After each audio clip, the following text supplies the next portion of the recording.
conversation. It's the conversation. Y'all ready? Let's go.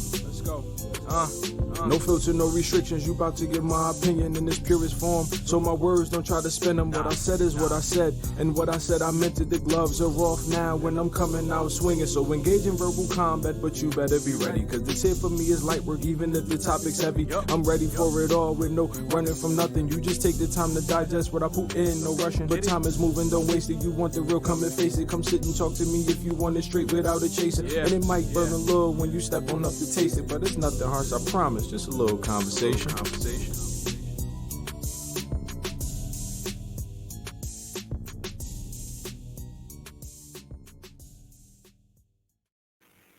Hi, welcome to the conversation with Harold and Dave. I'm Dave, and I'm Harold.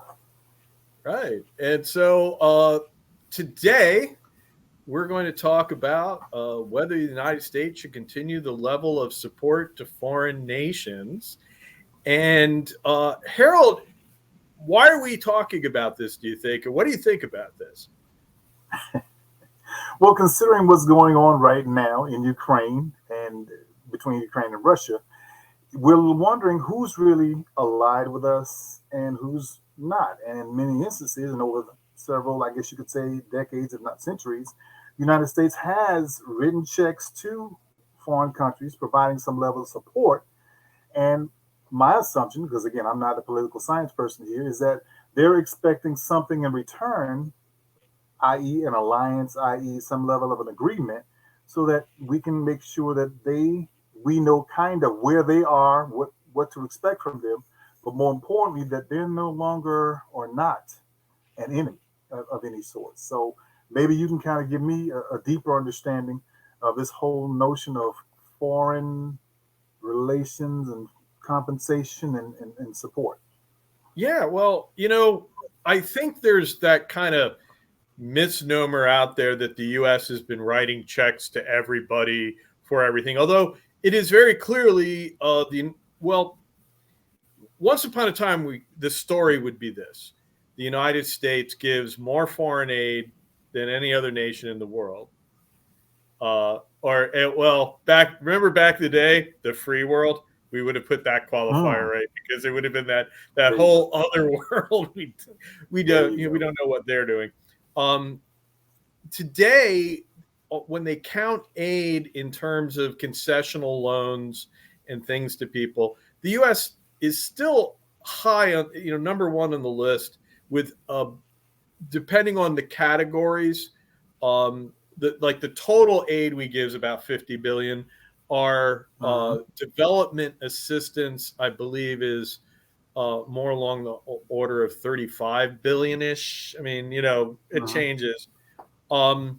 And so we have a lot of aid that we give, $1 billion a year to Israel for military spending and $1 billion a year to Egypt for military spending. And there's a lot of that is different.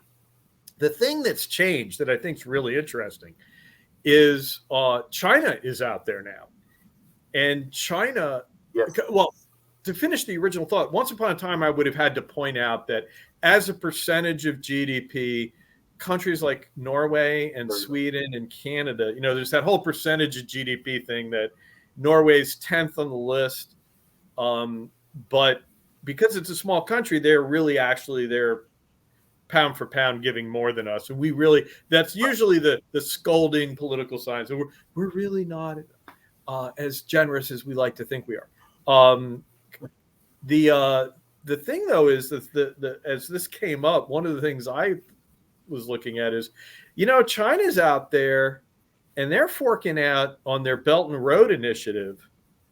They're forking out 50 to 100 billion a year. They are drowning the world in money. And so at another level, the conversation, our conversation, it kind of switches a little bit in that they have a lot more commercial aspects to those loans that they're doing, but it is this very organized, we're going to give you money to develop your country, and it's a lot of money. So that's so that's the thing is, hey, when we talk about foreign assistance, China is increasingly taking the lead on it out Mm-hmm. there, and so the U.S. is no longer the sugar daddy at all. I mean that No. no. um, on the other hand, yeah, I don't know what we expect for you give a loan to someone. It's been a long time since we gave a loan to Germany, or we did Mm-hmm. way back after World War II. Right. But the people that we look for to be on our side um, tend to not be countries we give money to in the first place. Right. And so in a lot of ways, those are the people who we might, especially when it comes to Ukraine. Although currently with Ukraine, we're seeing everybody's on it. Everyone's wildly, surprisingly united again in this case. But in other cases, you're right. There's nations have different agendas. I would guess that it's just that we are 34 billion that we shell out, which isn't a lot for the United States. It's not a lot of No, money, it's not. really. No, it's not. Um, it's a rounding error on our budget, but you know, you it's kind of like someone said to me about McDonald's. So like, I complained about people at McDonald's and they said, you really want a lot for your $7 an hour.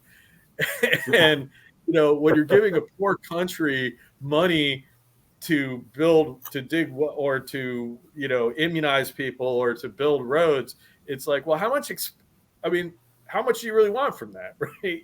What do you expect to get out of that? So I don't know Right. what you think And about what I've seen and read about, and what I've seen and read about China and the things that they're doing in Jamaica, the things that they're doing in the continent of Africa with some of those nations, isn't just writing a check, but they're actually quote unquote moving in to a certain extent, with not just resources, but setting up, villages or townships or whatever we want to call them.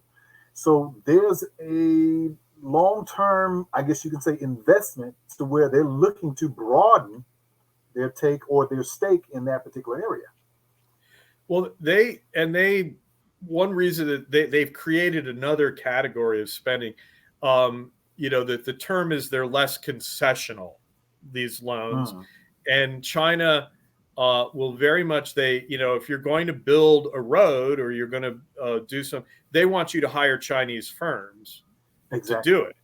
And so a lot of that is because China's got so much money right now. The important fact about China, that I always try to keep in mind, they have a 50% savings rate in their economy. So they Mm, have the first, they're right up there with us, but they save mm, half of it. We save 6% in the United States of our mm. GDP. They save half of it. And it's like, well, what the hell do you do with that? And so they have this problem. Well, by the way, what you do with it is you build high-speed rail to Tibet. You build Mm-hmm. high-speed rail because it's so expensive. You build Right. ghost cities. They have these cities that they built that no one lives in. And yeah, you give money to other countries, you pour it out Right. as kind of a Keynesian thing. So, but I guess the question is why, the question that popped up before that's part of our script here is, okay, don't we have enough problems at home? Why are we worrying about things overseas? Um, and so, okay, you got $50 billion more to play with. Go solve America's problems. I don't know if Mm. that's a good opening for you to say. Wow. Well, I mean, no, because when we talk about homegrown problems, even when we go back to just the political conversations that have been going on, I look at, for example, Republicans attacking Democrat cities, or urban cities that are having some challenges, but then you have Democrats attacking Republican states that are, you know, eight of the 10 most poor states are, red states. So we can go back and forth all day long. It doesn't necessarily solve the problem, and nobody's coming together with a unified strategy to say, hey, listen, how can we, for example, improve the economy in Mississippi? How can we improve what's going on in Baltimore or some of these areas where you have high crime, low income, large unemployment, things of that nature. And when you see checks or loans being dispersed to other countries to help them become better, and see, my issue with that whole piece is, from a business perspective, I don't see the ROI, return on investment, that's coming back to the United States for the quote unquote 34 or $50 billion investment that we're putting ourselves out there for. That's what I'm looking for. For example, when I look at Central American countries, and a lot of them need much more infrastructure, what are we doing? In other words, not like China, which I think their model of, now you got to hire some of these firms to come in here and actually get the work done, or we make sure the work gets done. That's not happening. We're just, in some instances, blindly putting it out there, saying this is what it's to be used for, but it may not necessarily be used for that purpose. Yeah, well, I think, again, that ROI on it, first of all, I mean, it's not a lot of money. Right. And the 50 billion number is going to include military aid, where, you probably are thinking that, you're giving aid to countries because, the ROI is they have the guns and they're doing presumably what you want with them. Of course, that's problematic. The 34 billion going to a whole bunch of things. And, a lot of that is being filtered into, it tends to go to the lesser developed countries. And, you're in a lot of ways, you're probably not, for instance, Latin America, there aren't a lot of countries in Latin America that are going to get aid, because Latin American countries are middle income countries. And so you're talking Africa and Asia much more. And you're talking about, having money go in through a lot of that also goes through multilateral agencies. We have our contributions to those things. And so, again, the ROI there, first of all, like I say, it's a very small investment, right, on the scheme of global poverty and global situations. But the idea of what do we get out of it is sometimes it's difficult to quantify, right? Because and it used to be, though, I know it used to be when we like to give money to dictators. The great thing about dictatorships is you can buy them off. And one of your biggest problems is, as you promote democracy around the world, democracies you can't buy off, because if the leadership of the democracy does something their public doesn't like, they're screwed, because their votes win. And so we are increasingly tried to support democracies. Back in the day, and there are far more of them are out there now. And so it's interesting is you're trying to encourage democracy, which is great, and you should, but you're going to get a lot less. They're going to be the definition of ungrateful. Whereas a dictatorship, they'll do whatever you want to, if you keep the money flowing to them. And so that's a big problem of how, where you get it. If you're looking for concrete ROI, it's really tough to get that down to. Yeah, but even with what you just mentioned, you see the hypocrisy of what we project as a nation, democracy. But then when people within the news cycle start reporting about the voter suppression and the issues with the last election, and God only knows how January 6th was viewed in 2020, 2021, I'm sorry, how January 6th was viewed, globally, when we're talking about democracy, and you're seeing a potential coup, take place or almost take place. So how does that now, even in the face of foreign aid, you're saying, hey, I want you guys to be democratic, but then they're not seeing us, conduct ourselves in a manner that's reflective of a democracy. Well, it really, I think that really plays out when China comes knocking.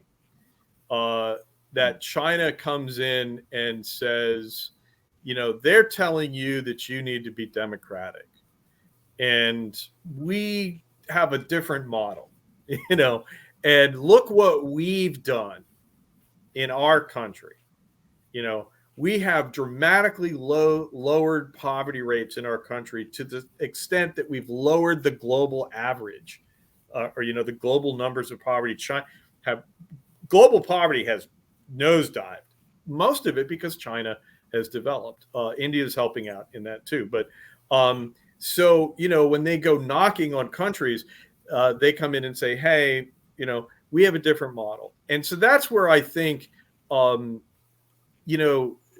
I really feel that when someone offers them that alternative and then points to us, hey, look at all the trouble they're having. And you're right. People are, the thing that worries me most is that people in the US are starting to be less concerned about democracy. And, the Tucker Carlsons of the world who are going to go and talk about how great Vladimir Putin is, and not not recognize that, no, they freaking poison the opponents. They put his primary political opponent is in jail. Now, you might want to do that to Hillary, but this is not a democracy. And even though he has elections, and so I think that our problem is that we lose faith in that, when we really shouldn't. The research on this is that even though it's messy and gross, and countries that have democracies kind of perform on just about any metric you want, they perform better, not perfectly, but they perform better than non-democracies. And there's just so many statistics on this in so many ways, from fighting wars and winning them to the number of people who die in earthquakes, because in democracies they do a better job of keeping their building codes. And so the loss of faith in democracy, I think, is really very problematic and very concerning and shocking. But let's not get too far down January 6th. No, we don't look It's my perspective. Yeah, from my perspective. It's my perspective. Yeah, yo, am I wrong or is it just you? Or did my life show me some things that gave me my view? And if I went through what you... So I feel like I should be hitting you with another question now. And ready... Another question. I have great faith that one will. There. Oh, wow. Look at how that worked out. So how do you, I'm going to let you just take the lead, and I'm just going to agree to everything you say right now. Ooh, no, I'm not the expert in this. This is my I really am not either. On this slanted. But what I will say is how they chose, how each of our last three presidents, or current president and last two presidents, handled foreign issues. I think they handled them differently, obviously.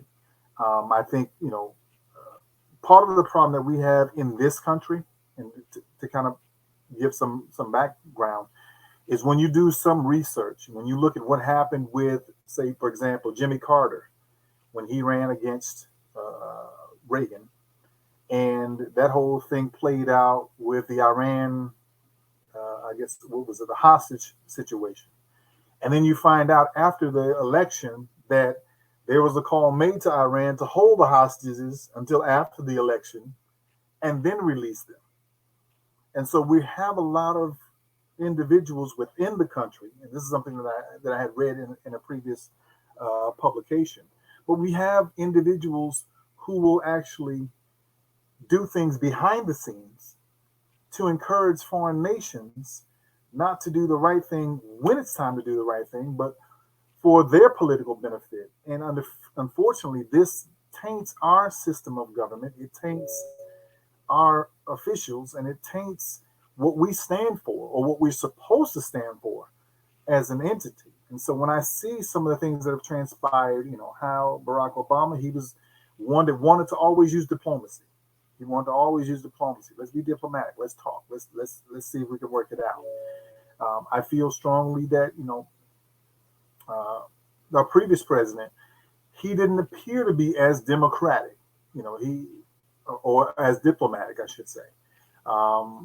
He made a lot of threats. He made a lot of statements, but then again, those that were dictators, he showed some level of favoritism towards, and maybe because he wanted to be, one of them, or of their ilk. But nonetheless, that's what I saw very differently between those two. Now, with the current president, I see that he wants to be diplomatic, but I think he needs to have a stronger tone. So you want to be strong, you want to be somewhat forceful, but you don't want to be, threatening in the least, because now somebody's going to challenge you and say, well, listen, I'm going to do it anyway. Let me see what you're going to do or how you're going to respond. So if I look at how the three of them handled things, one was more diplomatic, the other was not as diplomatic, and then our current one, to me, is not as strong verbally in how to handle the circumstances, and is now seems as if he doesn't take some action, we may be looking at a full-scale invasion of from one country into another for whatever reason. But I digress. I give it to you because I'm not so sure. I'm not so sure about the whole the Reagan release about that, but I don't want to get on a sidetrack of that. That's not a for sure thing. However, when you talked about the last three, Obama had a very interesting point of view when it came to foreign policy. Of his one of his guiding principles was don't do stupid shit, and one of the and that was literally how they said it. And their idea was that foreign policy experts would come in and give you some convoluted story why you had to do something that was on the face of it stupid shit, and not and that was his own kind of rejection of expertise in the area, which I don't know was a bad idea. It's just like, oh, we have to worry about sending a message to somebody if we do this, and so we'll let them keep someone in jail. And he'd be like, that's stupid. Don't do it. I kind of always respected that of him. Trump was just so, at this point, not to piss anyone off, but it's almost the consensus opinion amongst foreign policy people that he was horrible, and that he was horrible going into it. And that, it was just almost to the point where everybody who had foreign policy expertise was like the F. And when it came to the dictators, I think he liked, his experience, if you think about it, he ran a private company. His life experience was being an authoritarian leader, and he craved loyalty. And that's what you get in an authoritarian regime. In a democratic regime, you get disloyalty. People throw you under the bus if you screw up, and you have to be beholden to other interests, and you have to value other interests. And I think I was shocked that he never grew into the role. I thought when he was being elected, I was dead set against him. I voted for Ted Cruz in the North Carolina primary just to vote against him before. Right. Yeah, no, I don't like Ted Cruz, but at that point, that was my best, I'm an independent. I can vote in either one. And I'm like, I'm going in for the block. And so I was going to say to my everlasting shame, but I'm not ashamed of doing everything I could. But I thought he would grow into the role, and he clearly didn't. It left him rather unchanged, which was shocking to me. So yeah, when it comes to his foreign policy, we just go all day. There was a thing, a scientist once said to somebody who said something to him that was just so wild. He's like, you're not even wrong. I can't even talk to you because you're not even wrong. And that was always the way I felt with Trump. With Biden of late, Biden, I mean, God bless his heart. I always want to say that about Biden. It's hard to the right place, but he puts his foot in his mouth, and but after Trump, it doesn't seem so bad. But I will say with this latest with our latest crisis that's unfolding, Mm-hmm. you know, he's done everything right in this, right? And I think that he's done. It would be my take on it that, and I haven't felt that about a president since the first Bush did the Operation Desert Storm and did the diplomacy to make everyone in the world okay with the fact that the United States was in the Saudi Peninsula and was going to invade a Muslim country, and got Syria to be on our flank, right? I mean, got Egypt and Syria to contribute troops on our flank, which, just remember that they were guarding our flank in that case. So Biden, I think in a lot of ways is doing better. I think if the metric is stopping Russia from invading, well, the way you stop Russia from invading is you join NATO, and and I think that's the fear. Well, I think that's the fear that Russia has. Well, that is. I mean, and that's the thing is that, and so the thing about it is that Biden has, not had a you aren't going to be able to do what you need to do to stop Russia from invading, except what you're doing, right? But we don't have, the key thing is they're not part of NATO. We don't have a commitment to defend them.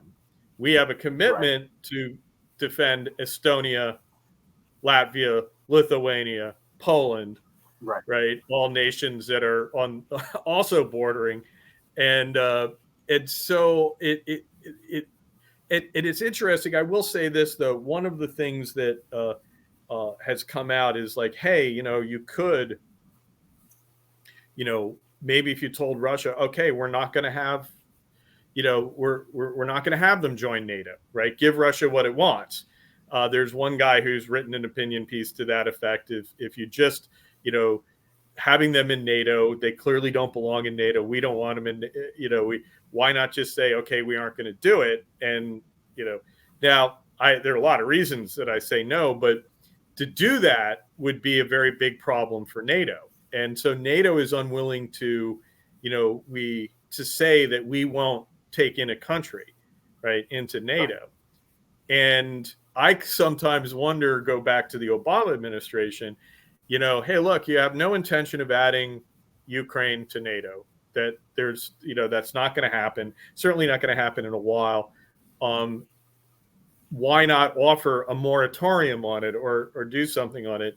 Whereas NATO is like, well, we don't want to do that because that will weaken our commitment. And I'm kind of like, is it worth letting Ukraine get invaded to do that? That's when I ask, is this going to be stupid shit? Are we going to say, oh, we can't make a concession here for some convoluted reason? And would that qualify as stupid shit? Now, I'm not saying it will. This is a question that I think comes up. And so, but anyway, that's talking about Ukraine, not foreign aid. Final thoughts, Harold, I'll leave it to you.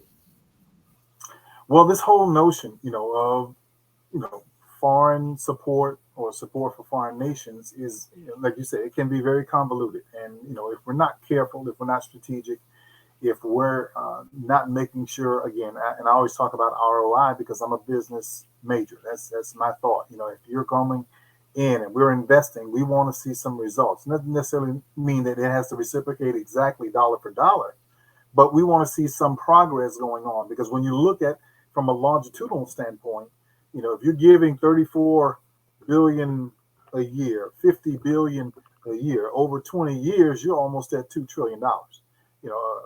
So just looking at the math alone, or $1.5 trillion, just looking at the math alone, you want to say, well, wait a minute, hold on. That's a lot to put out there and to still continue to have to put out, just so that we can make sure countries are developing. And what are they doing? How are they developing? What does that all look like? And what was the actual vision when we started this whole process? Was there one? We have no way of knowing because the originators of this whole process are no longer with us. But in either case, I just think that we need to definitely be strategic. We definitely need to be careful, but more importantly, we definitely need to be consistent, because if we're not, that's going to weaken the system, weaken what we do, and not be effective. My take. Okay. Hey, thank you. I guess that's our conversation for the week. My pleasure. God bless.